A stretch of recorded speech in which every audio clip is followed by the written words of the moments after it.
It was about taking control.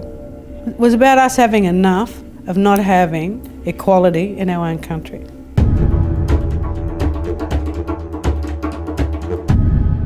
It was either going to sink, you're either going to sink or you're going to swim.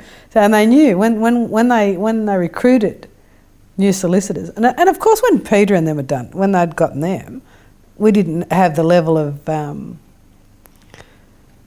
experience to be able to sort the men out from the boys, sort of thing, or pick the cream from the crop. But you could see, when we'd have interviews, and I'll never forget once we actually interviewed this guy. He was, I think he was Pakistani or Indian, and he actually got the job. And we're in bloody Cove Street here in Redfern, and he'd lasted half a day. And they thought, well, if he's going to last, we'll put him in. If he gets through the first 24 hours, he'll be a stayer. But it was the worst. It was a Monday morning. It was shocking, because after the weekend everybody would be busted. They'd be picked up. But see, the Aboriginal Legal Service was a drop-in centre as well. So there was no barriers, no limitations on what people could do. They could come in, they could have a cup of tea because it was their centre, and you'd have all the poor old gums. The gummies, they were the old fellas that used to drink, and they'd come in, Anyway, this Monday morning, poor old fella must have had nothing all weekend, and he was hanging out for that legal service to open, and he come in there, and he went out the back, and he was making himself a cup of tea, because we had this makeshift kitchen in the back of the petitioning. And he was, because he used to swear and carry on, go into horrors, because they did when they had no gum, and he coming down. Yeah, you fucking white. You white, you bastard. Look, you take everything off us. You took our land, got nothing. Man can't even get a fucking bed. He was going on helping. Well, this lad, like this very, articulate, he said, I'm going for lunch. Never come back.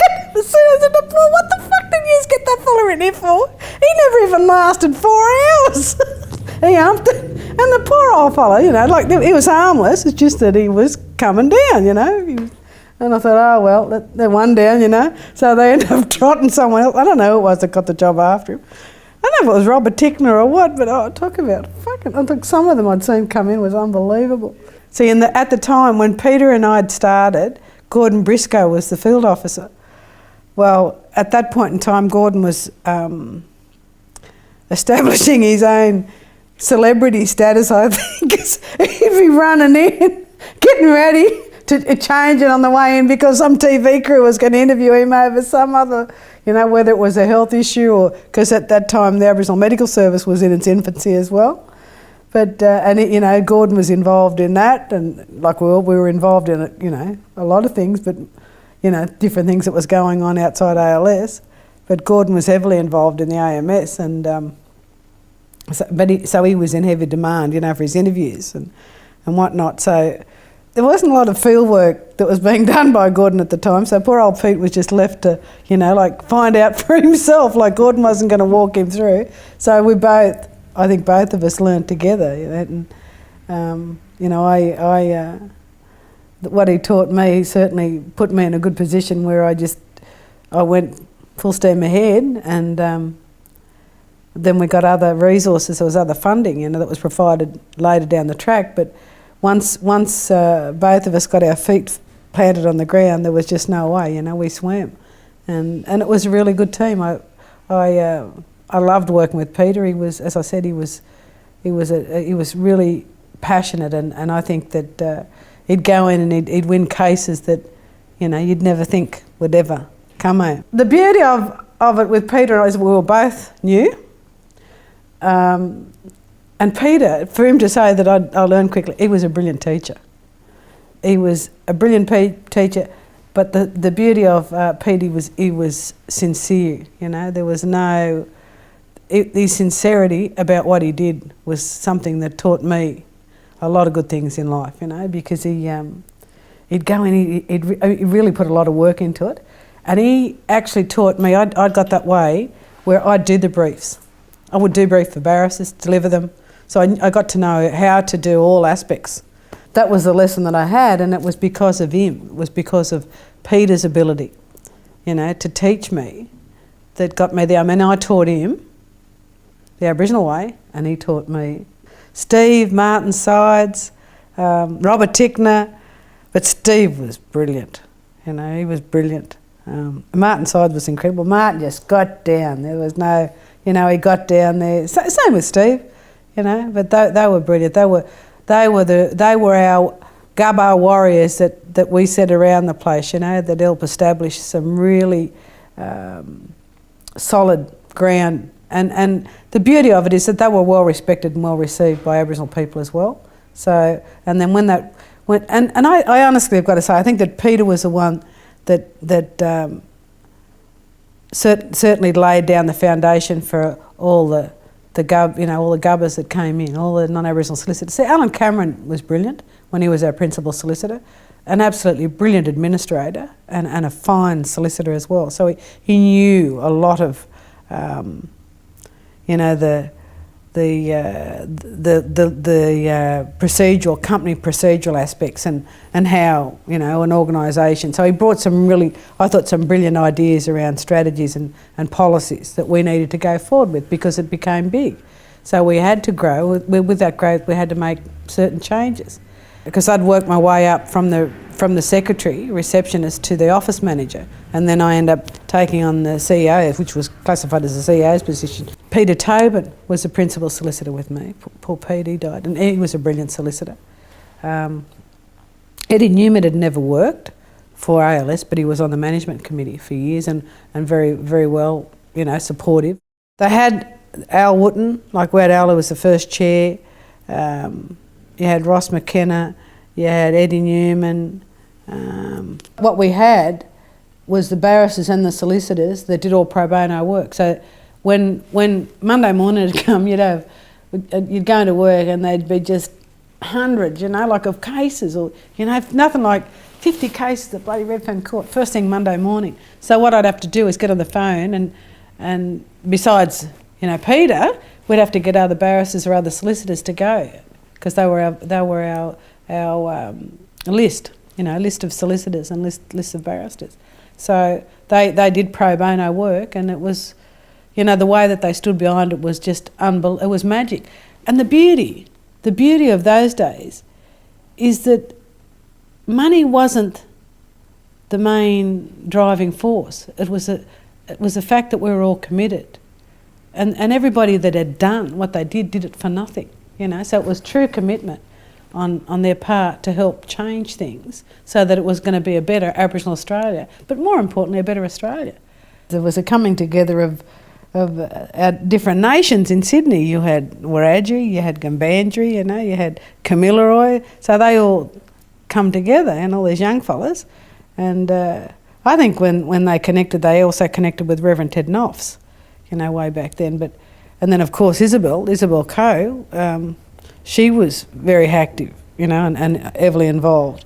What they classified the young warriors as, they were the radicals, they were the radical element, and there was no bars held back. They just went, we're going to do it this way. And the meetings used to be regular. They'd sit down and they'd work out some pretty dynamic strategies about how they were going to do things. And I mean, when I look back, here we are. You're talking to me now. We're in the middle of National Aboriginal and Islander Week, and Friday was A Day. They called it A Day. It was Aboriginal Day, and our A Days was always with a march. So there'd be a major march that would go from Redfern to the town hall, and then at the end of the day we'd have a ball, so everybody would all get dressed up and go out and have a good time after the protest, and how we all march for land rights and our sovereign rights, but the whole beauty of the old Aboriginal Legal Service is that it dared to challenge. It took on that challenge and it won. It won, and when the Aboriginal committee, because the first management committee had a mix of Aboriginal and non-Aboriginal people, but then Aboriginal people believed that we had the right to be self-determining, and they established an all-Aboriginal board. And at that point in time, that's when Paul had become the chair. and Gary Williams, and of course they were all on the board. I've forgotten all the individuals. I know the Billy was on it. Paul, the two Garys, Gary Williams, Trevor Curry, Tony Curry, and I believe Les Collins may have also been on the board as well. I don't think Solly was on the board. Solly was a field officer. Solly, when Gordon Briscoe had finished up, then Sol became the field officer for the Aboriginal Legal Service. Solly was on the board, I think, for AMS, along with Isabel, and that. Yeah, had a mix of the group of a lot of young Aboriginal people that were on both boards of both organisations, and because Professor Fred Ollows was involved heavily with the AMS at the time as well, and so was Mum Shirl.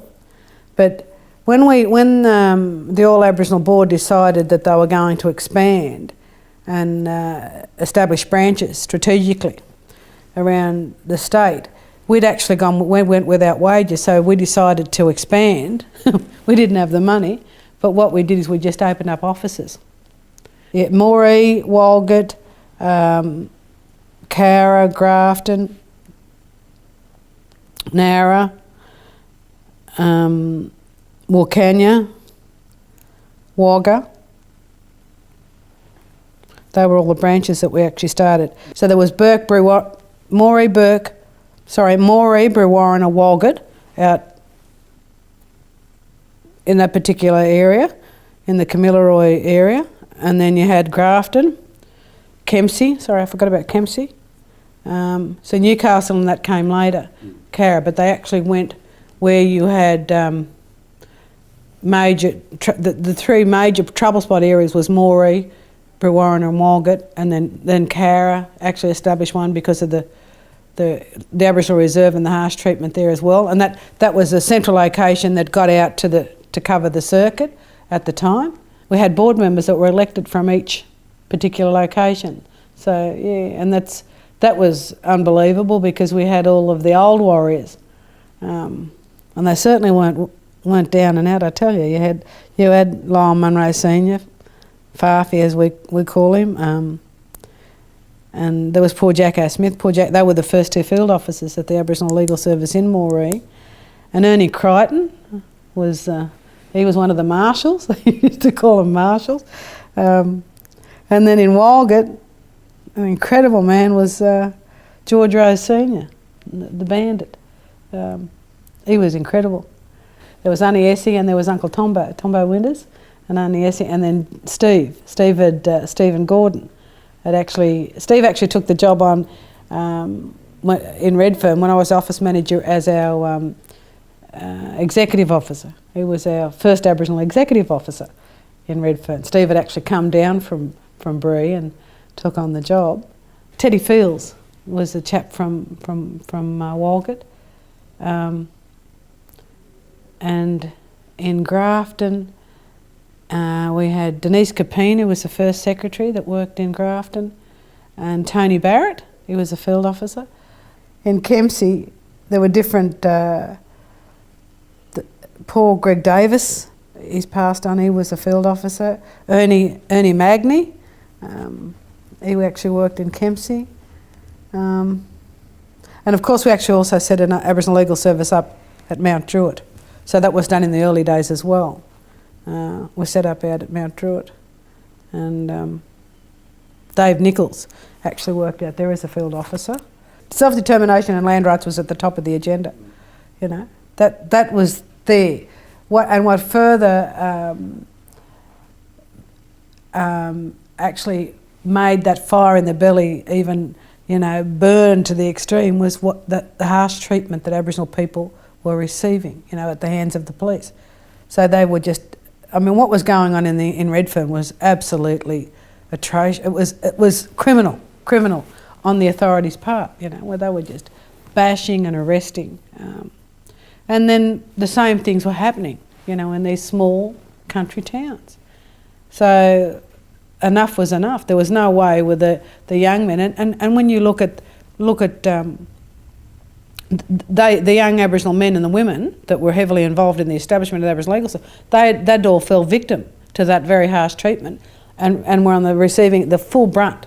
We all suffered at the full brunt of racism, you know, throughout our life when we were young. I mean, I grew up in an Aboriginal reserve, and so we certainly knew what it was like to be forced how to live, that your protector was the white man, and they had said enough was enough. So they weren't going to continually bow down and receive the treatment that we had to live with. You know, we had no choice. We were just victims. We fell victims. So these young warriors decided, no, enough was enough. And then to see the blend of the old warriors with the young ones, and bearing in mind the likes of Farfi, of Lyle Munro Senior, and Bandit, and Uncle Tombo, you know, these young guys were a part of, in particular, the Bandit was a part of the union for the shearers, and they had shearers strikes and they were organisers. Uncle Chick actually organised stuff from that end, and then when they'd get together, you know, they'd have their meetings and they'd make decisions about, oh well, you know, this is what's going to happen now. You know, we'll move this way, or we'll take up this battle. So that was the beauty of it in the 70s as well. Our elders, our older ones, certainly guided, you know. And I know that some of them feared, and I know that because my inspiration were those older people, because I would sit and listen and hear what they were saying. But at the same time, they were very proud. They were really proud that, you know, these young ones had taken the fight to the level that it had. And, you know, I think when I look back, you know, I actually feel really privileged to have been a part of it, you know, because I lived it and I breathed it. My daughter, you know, she lived there in the organisation, and it was, you know, it wasn't a job, it was your life. And it went from, you know, ALS Redfern to New South Wales Aboriginal Legal Services, where you had these branches around the state, and it gave those people in those little one-horse towns like Walgett and Brewarrina hope, where they had the right to make decisions for themselves. But more important, a power. It was their power. It was something that they got back. They got the rights to make decisions, and they got the right to say, no, we're going to challenge this. We're going to make sure that your rights are protected. So for that to happen in the likes of Brewarrina, and then it spread nationally, was absolutely the revolution of Aboriginal affairs in this country, you know. When we were down there in, at 142 Regent Street, Redfern, where we had a lot of international visitors. So we had Indigenous people or Aboriginal peoples from other parts of the world that would come into our office, and they couldn't get over, like, you know, how did you do this, you know? And we just said it was people had had enough, and, you know, these remarkable leaders, you know, just decided that this is what was going to be, and with the help of some truly committed non-Aboriginal people that have had the level of influence and experience, it came about.